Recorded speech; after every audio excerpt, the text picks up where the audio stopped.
believe that the flying saucers are real and that they are probably from other planets or other worlds. Well, the Air Force says that on the sightings since 1955, only 2% have been unexplained. Do you go along with this figure?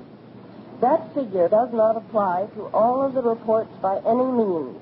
The percentage for the entire period during which flying saucers have been observed, namely from 1947 to date, is approximately 20% unknown. Why do you feel that the Air Force is giving out the 2% figure then? They may believe that the American people would panic if they were told the truth.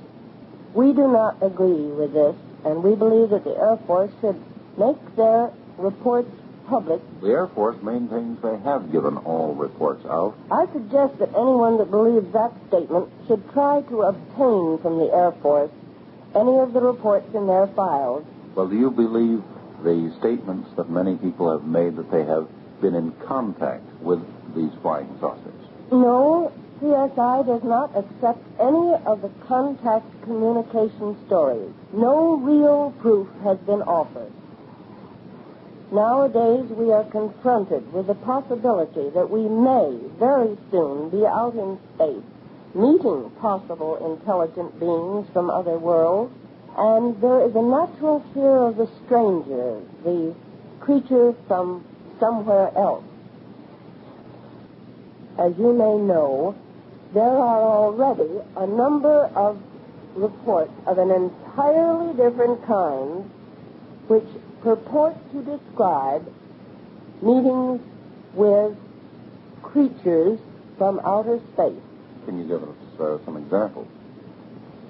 There were, in the fall of 1954 in Europe, dozens of reports of encounters with little men, about, say, 3.5 feet tall.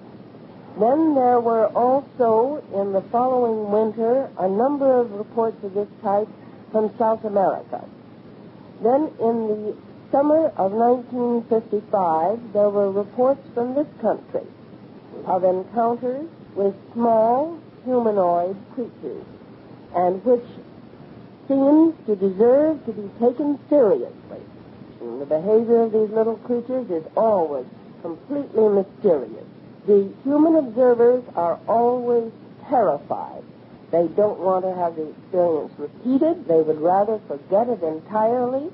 They shrink from the limelight. They don't go back to the same place looking for another contact. They bring no messages. All they want to do is to have everybody go away and leave them alone and let them forget that they ever saw the thing. In any of these little people contacts, has there been any commercialization? None whatsoever that I know of. Quite the contrary. One woman said, I would give everything I own if it had never happened. Why were they so terrified? Because the things they saw seemed to them really unearthly and out of this world. They looked and behaved, but like something really different, so strange that they did not know what to make of it. How many of these reports have been investigated thoroughly? About half a dozen. And what have been your findings on this investigation? These stories are certainly not to be brushed off.